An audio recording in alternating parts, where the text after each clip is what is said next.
네, 우리 함께 말씀 나누도록 하겠습니다. 네, 오늘 우리에게 주시는 말씀은 에베소서 6장 1절에서 4절까지의 말씀입니다. 에베소서 6장 1절에서 4절 말씀, 제가 한 절, 우리 여러분 한 절 함께 교독하겠습니다. 자녀들아, 주 안에서 너희 부모에게 순종하라. 이것이 옳으니라. 내 아버지와 어머니를 공경하라. 이것은 약속이 있는 첫 계명이니 이로써 내가 잘되고 땅에서 장수하리라. 또 아비들아, 너희 자녀를 노엽게 하지 말고 오직 주의 교훈과 훈계로 양육하라. 이는 하나님의 말씀입니다. 네, 반갑습니다. 네, 오늘 5월 둘째 주 또 어버이 주일로 지킵니다. 특별히 오늘 예배 나오신 우리 모든 부모님들께 다시 한번 우리 감사와 존경의 마음을 담아서 우리 사랑의 인사를 하면 좋겠습니다. 우리 감사하고 존경합니다. 오래오래 건강하세요. 네, 오늘 어버이 주일인데요. 우리 성도님들 언제 그 어머니를 많이 생각하세요? 저는 최근에 이제 생각할 때가 언제냐면 우리 그 성찬식 할 때 있잖아요. 빵을 들고 주님 오늘 기념하십시오 이렇게 하면 보통 성도님들 이렇게 조금씩 떼어가시는데 꼭 여기 그 위에 이렇게 떼어가시는 분 계세요. 그러면 이제 쭉 찢어지거든요. 그걸 다 드셔야 되잖아요. 저는 그게 한두 분이 아니라 계속 이어지면 이 웃음을 참기가 힘듭니다. 그럴 때 저는 어머니를 생각합니다. 예, 그러면 웃음이 싹 사라지거든요.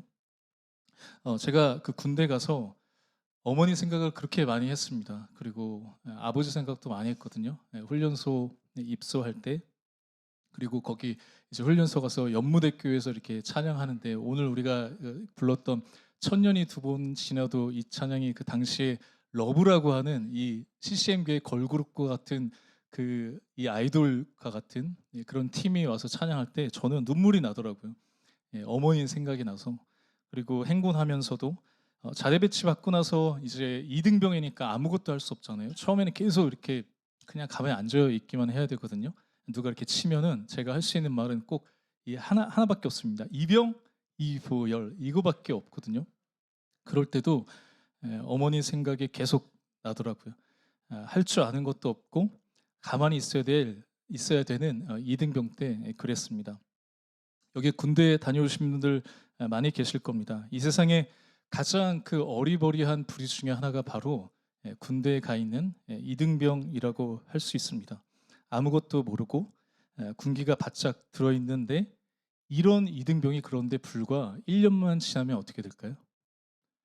상병을 달기 시작하면 정말로 모든 걸 다 할 수 있는 만능 일꾼으로 변신하게 됩니다.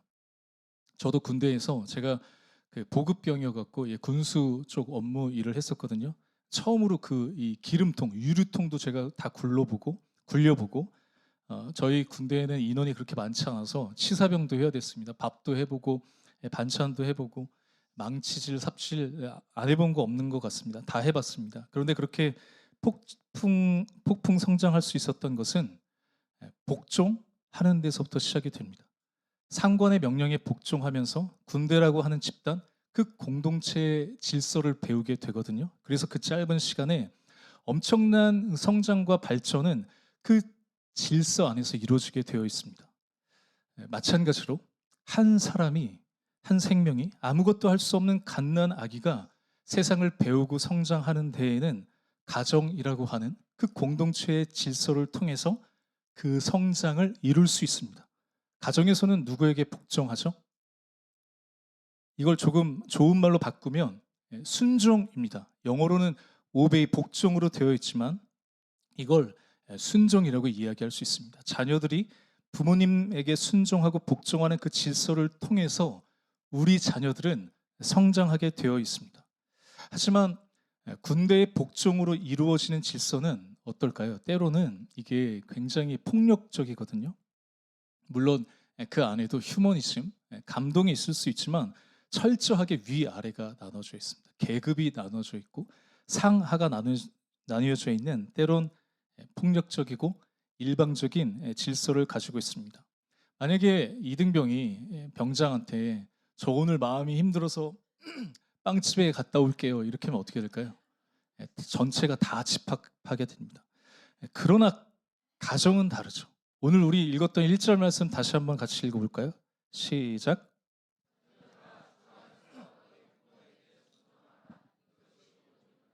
너희 부모를 주 안에서 순종하라라고 말씀합니다. 성경은 우리 인간이 갓난 아기 때부터 어른으로 성장하기까지 그 가정 안에서의 질서를 어떻게 세우는지 말하는데 그것은 부모님께 순종하는 것이라고 합니다.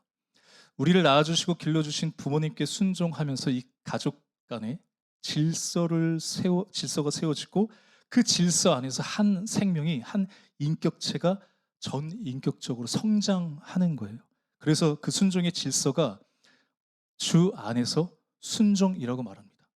그럼 주 안에서 순종이 뭘까요? 이게 넓게 보면 하나님께 하듯 순종하는 거예요. 그런데 하나님이 이스라엘 백성들에게 어떤 순종을 요구하셨죠? 말 안 듣는 그 사람을, 이스라엘 백성들을 그냥 한 인간 만들기 위해서 잘못을 지적하시고 그것을 개선하게 하려고 하고, 그러기 위해서 하나님이 폭력적으로 비인격적으로 하셨나요? 주님이 이스라엘 백성들에게 원하시는 순종은, 하나님이 그들에게 원하시는 순종은 그 안에 무엇이 있었냐면 사랑이 있었습니다. 그리고 그 사랑은 인격적인 관계에서 아버지와 아들의 관계와 부모와 자식과 같은 그런 인격적인 사랑이었습니다. 사랑하기 때문에 하나님은 하나님의 명령, 하나님의 계명을 주신 거죠. 사랑하는 자녀들, 사랑하는 그 백성들이 고통당하지 않고 죽지 않기 위해서 그 방법을 알려주셨고, 그 백성들이, 자녀들이 그 말씀에 순종하기를 원하셨던 겁니다.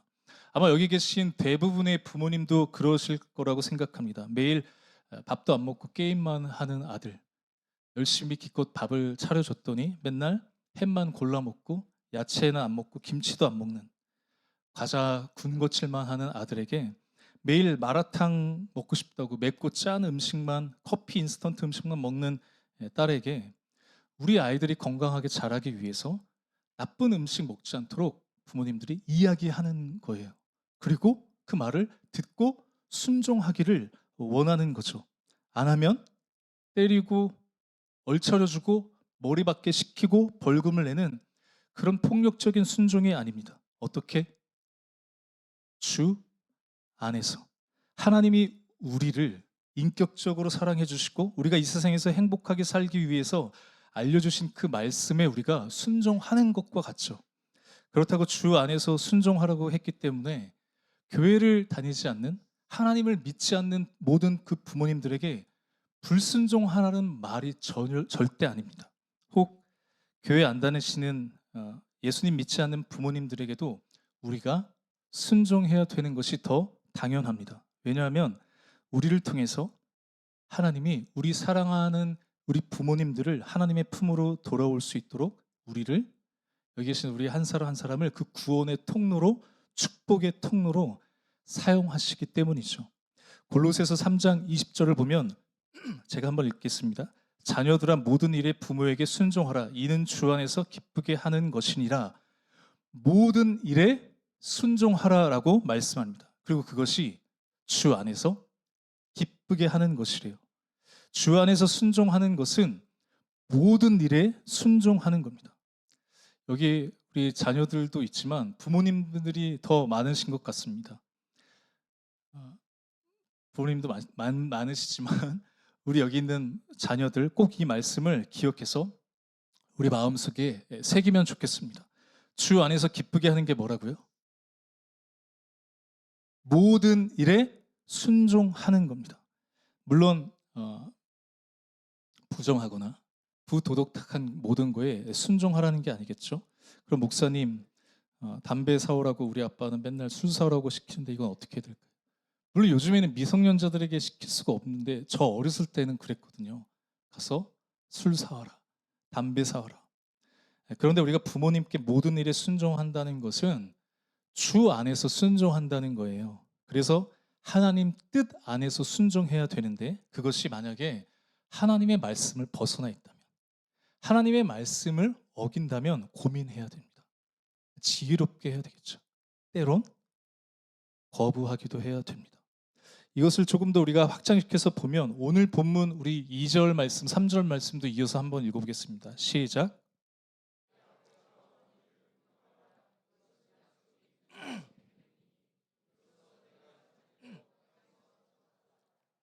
성경에서는 내 아버지와 어머니를 공경하라고 말합니다. 그리고 이것이 약속 있는 첫 계명이라고 이야기합니다. 이 약속이 뭘까요? 이 약속은 바로 구약에 나오는 것을 의미합니다. 그러니까 바울이 이 말씀을 할 때 구약에 나온 약속 있는 그 구약에 나온 계명 중에 첫 계명이라고 하는 거예요. 하나님이 이스라엘 백성들에게 출애굽해서 이스라엘 백성들에게 계명을 주실 때 10계명을 주셨죠. 그 대표적인 계명 중에 첫째부터 넷째까지 계명은 어떤 계명일까요? 이스라엘 백성들이 하나님과 그 사이에서 지켜야 할 계명들을 주셨습니다.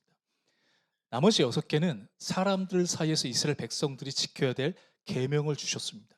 그 첫 번째가 바로 하나님께서 이스라엘 백성들에게 주신 5번째 5계명입니다. 그 5계명이 뭐죠? 우리 신명기 5장 16절 말씀 한번 같이 읽어볼까요? 시작.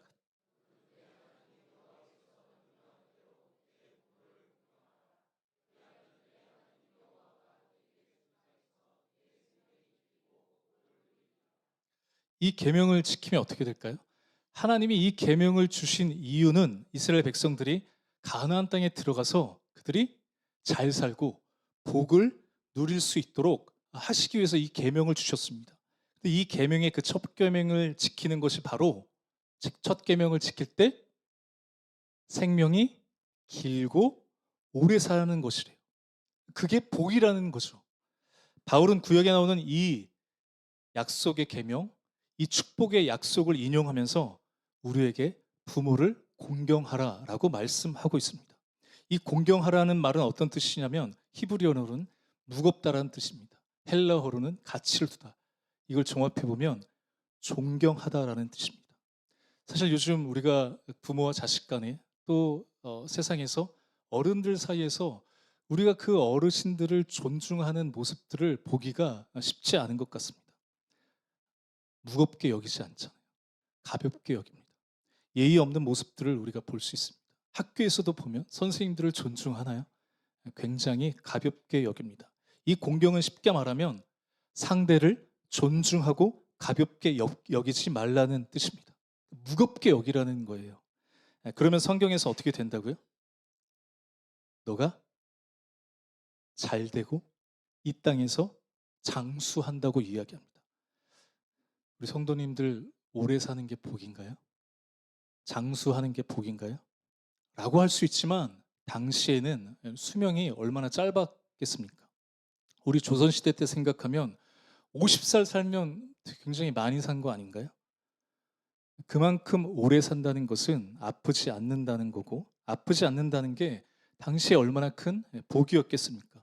그리고 이러한 배경에 신명기에 보면 그 유대 사회에서는 부모를 공경하지 않거나 불순종하면 어떻게 했을까요?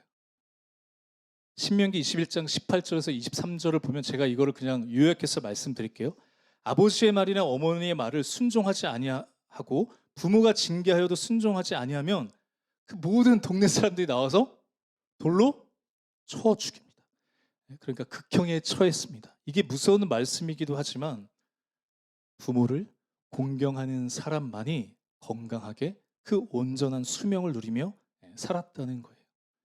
우리 거기에 모든 성도님들, 우리 부모님들을 그리고 우리 어르신들 또 나보다 나이가 많고 적고 그 모든 사람들을 혹 직분에 상관없이 주위에 있는 모든 사람들을 어떻게 해요? 존중해주고 가볍게 여기지 않고 가치 있는 존재로 생각해 주셔서 잘 대해주실 때 여기 계신 우리 모든 성도님들의 삶이 잘 되고 아프지 않고 건강한 삶을 살아가는 그런 복을 누리시기를 축복합니다. 그런데 요즘 시대에 특별히 우리 어르신들에 대한 배려와 존중이 갈수록 사라지는 것 같다는 생각이 듭니다. 제가 결혼을 할 때 이제 어머니께서 결혼에 입으실 그 예복을 그때만 입지 않고 평소에도 입으실 수 있도록 옷을 사러 갔습니다. 저희 어머니는 야, 내 옷은 그냥 남대문 가서 아무거나 사면 된다 그러시는데 어떻게 평생 한 번밖에 한 번밖에 없을 텐데 그럴 수 있나요? 제가 어머니 모시고 영등포에 이제 백화점을 갔습니다. 그런데 그 백화점을 다 돌아다녀도 그 시니어 어르신들 옷을 찾기가 너무 힘들더라고요. 보통 백화점 1층에 여성용 뭐 화장품도 있고 옷도 많잖아요. 그런데 아무리 찾아도 이 노인들 매장은 찾기가 힘들었습니다.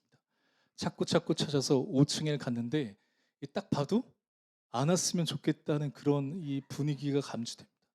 그래서 갔더니 6층으로 가라는 거예요. 또 어머니 다리가 아프신데 6층에 또 올라갔습니다. 그랬더니 그 시니어 매장은 5층에 있다고. 그래서 이 찾다 그래서 그래도 막 마음에 드는 곳에 한 번 갔는데 중요한 건 그 옷 한 벌의 가격이 얼마가 될까요? 할인을 뭐 몇 프로 했다는데 최소 80만 원입니다. 다 100만 원이 넘더라고요. 어머니께서 태어나서 처음으로 그렇게 비싼 옷을 사보셨다고 하는데 요즘 젊은 사람들 옷 사는 거 즐거운 일이잖아요. 그러면서 저는 진짜 그때 우리 시니어 권사님들 생각났습니다. 아, 우리 권사님들 그 옷 한 벌 사기가 얼마나 힘드셨을까. 그때 처음으로 그 고충들을 좀 생각하게 됐습니다. 점점 세상에서도 노인분들, 시니어 어르신들을 위한 배려와 관심이 갈수록 더 필요하겠죠. 젊은 사람들, 또 사회도, 우리 가정도, 우리 교회도 우리 어르신들을 더 존중하고 공경하는 마음을 가지면 좋겠습니다. 혹 연세가 많으신 우리 부모님, 할아버지, 할머니 계시다면 더 존경하고 더 잘해 드리시면 좋겠습니다. 장수하는 것, 오래오래 사시는 분들이 있다는 건 그래서 오늘 말씀을 보면 이건 우리가 자랑할 만한 일입니다. 우리가 복을 받을 만한 효도하고 존경하는 일을 했기 때문에 우리 부모님들이 오래 사신 거거든요. 한평생 아들을 위해서 딸을 위해서 나를 위해서 그 젊음을 바치셨는데 비록 지금 모습이 초라할지라도 우리는 자랑스럽게 여겨야 합니다. 그래서 우리가 교회 자랑이 뭘까요?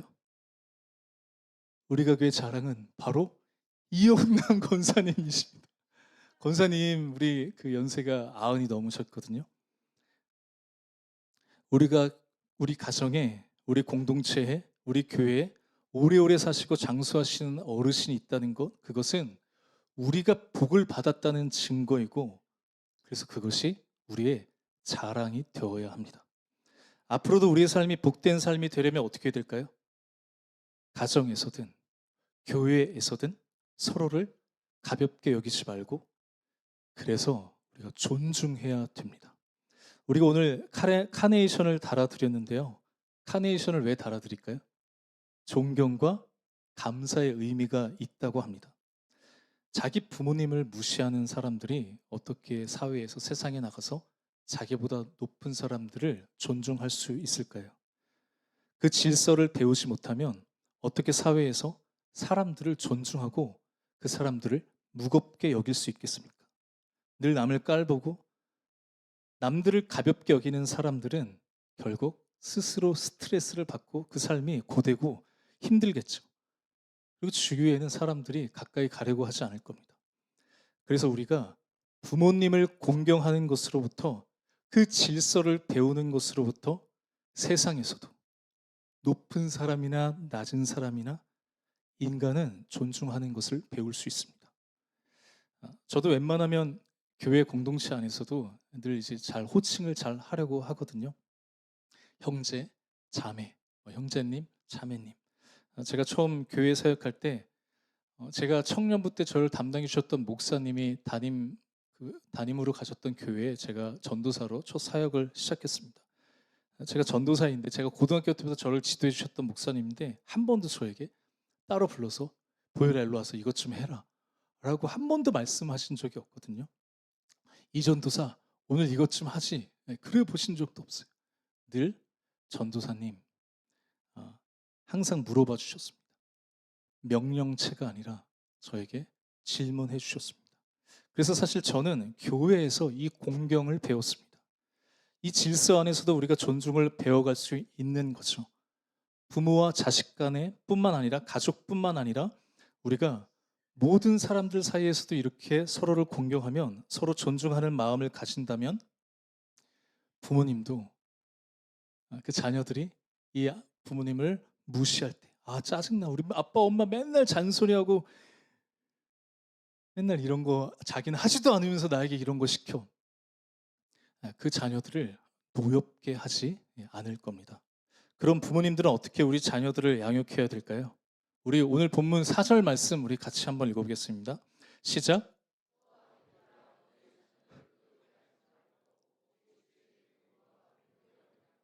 주의 교훈과 훈계입니다. 이 뜻은 디모데 후서 3장 16절에서 의로 교육하다, 그리고 히브리서 12장에서는 징계하다라는 의미로 사용됐습니다.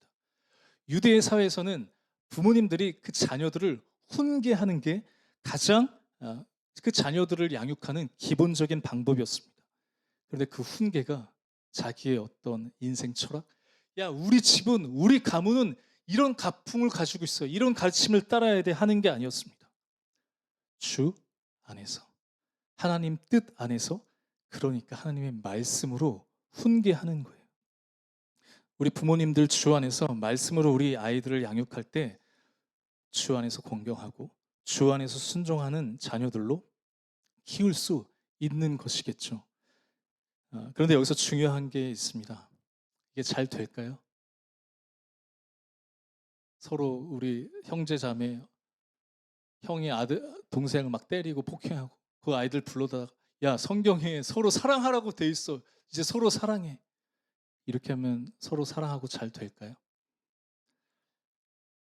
어떤 분들은 이 어버이 주일만 되면, 어버이날쯤만 되면 늘 우리 교회뿐만 아니라 수많은 곳에서 아마 이 말씀 가지고 내 부모를 존경하라 라고 예배 시간에 엄청 많은 그 말씀이 전해질 거예요.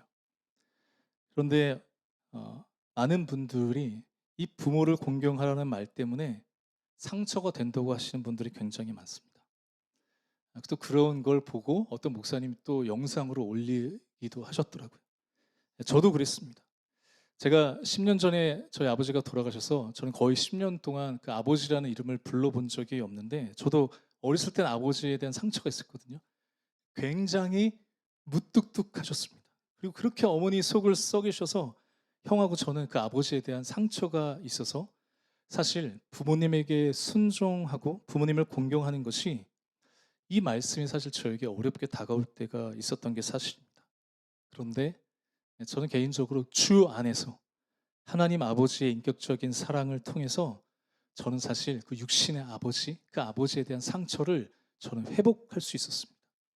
제가 선교 단체에 그 DTS라는 훈련을 받을 때 저희 아버지가 왜 그렇게 무뚝뚝하실까? 아버지가 그렇게 왜 경제 활동도 잘 못하시고 가정을 잘 책임지지 못하셨는지를 제가 보게 되었습니다.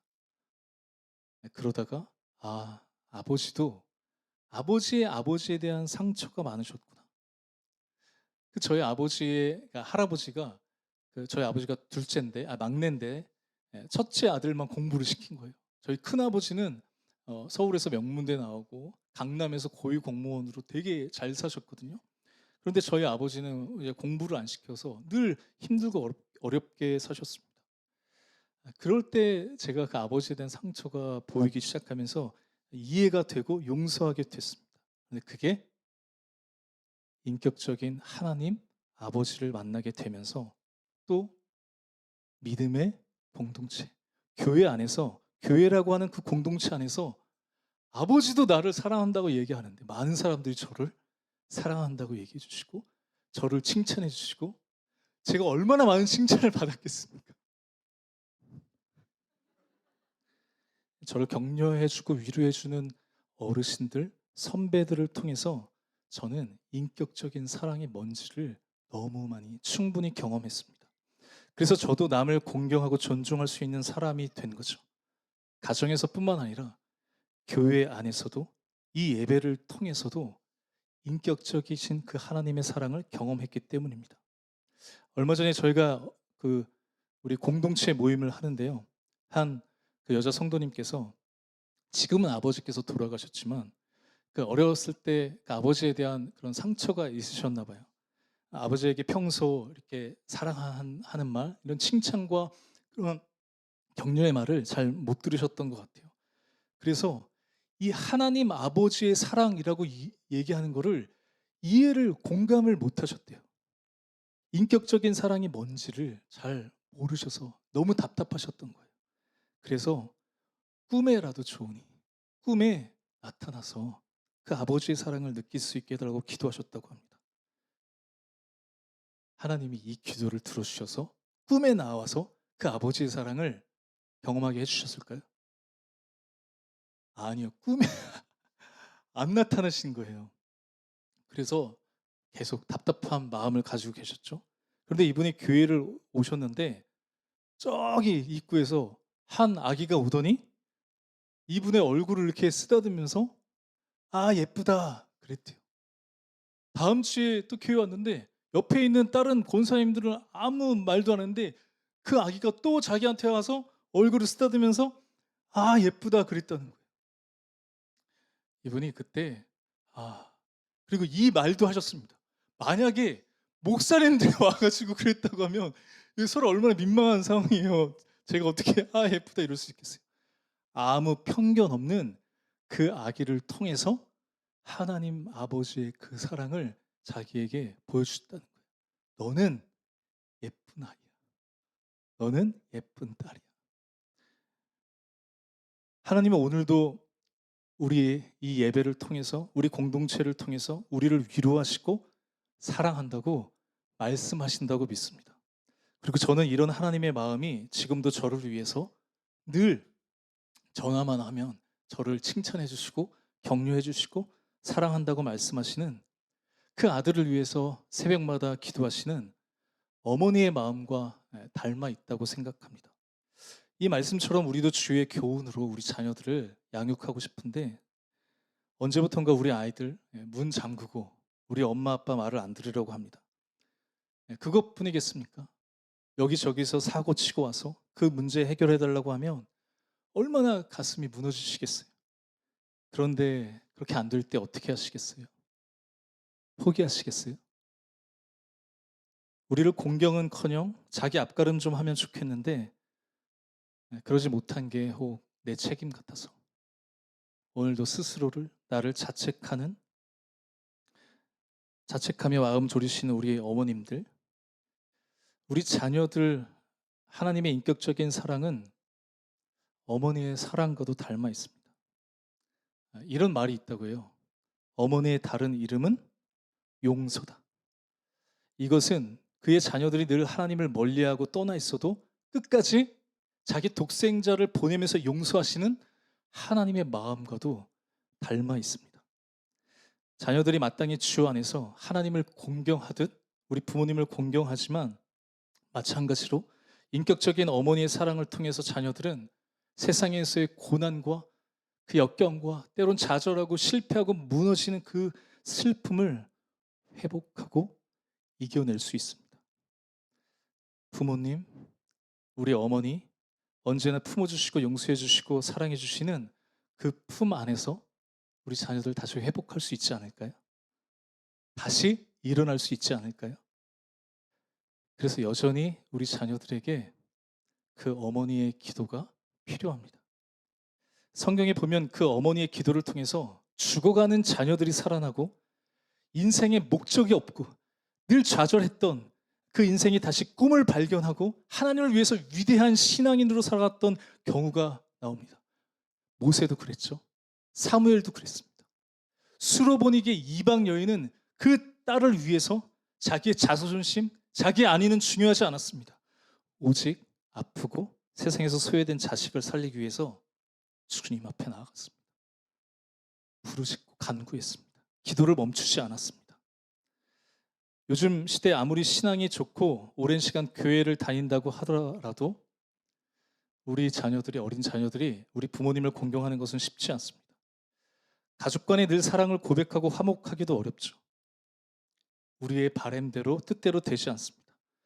그리고 우리 자녀들 다 각자의 삶이 있습니다. 그러나 실패하고 쓰러질 때 세상에서 좌절하고 무너질 때 인격적이신 그 하나님의 사랑이 그 아들의 삶을 그 딸의 삶을 어루만져주고 품어줄 수 있도록 여기 계신 우리 어머니들의 기도가 필요하지 않을까요? 하나님은 반드시 그 기도를 들으시고 기적을 일으키시고 역사하실 거라고 믿습니다. 반드시 땅에 떨어지지 않고 우리 가족들, 우리 자녀들의 삶을 인도해 주실 거라고 믿습니다. 그래서 어버이 주일이지만 우리 부모님들, 특히 우리 어머님들 이 시간 결단하시면 좋겠습니다. 제가 기도할 수 있는 부모가 되겠습니다. 우리 자녀들을 위해서 기도하는 어머니가 되겠습니다. 우리 자녀들의 삶을 하나님께 맡겨드리며 그 마음으로 기도하겠습니다. 우리가 교회도 그 어머니와 같은 분들 계십니다. 교회를 위해서, 성도들을 위해서, 우리 목회자들을 위해서, 우리 다음 세대 아이들을 위해서 기도해 주십니다. 매일 수요일마다 식사로 섬겨주시고 금요일마다 기도하시는, 토요일마다 교회를 위해서 청소하시고 보이지 않는 곳에서 섬기시는 우리 어머니와 같은 우리 교회 권사님들, 집사님들, 성도님들이 바로 우리가 교회의 자랑입니다. 어머니와 같은 우리 권사님들, 집사님들, 성도님들의 기도를 통해서 하나님은 이 공동체 안에도 질서를 세우시고 그 안에서 세상에 지쳐 쓰러져 외로움에 갇혀 누구에게 기댈 곳 없어 이 교회의 문을 두드리는 사람들에게 하나님의 그 인격적이신 그 사랑을 나눠주실 거라고 믿습니다. 모든 부모님들, 우리 어머니와 같은 교회 어르신들 기도함으로 사랑하는 교회, 우리 가족들 복을 누릴 수 있는 그런 축복의 통로가 되어주시면 좋겠습니다.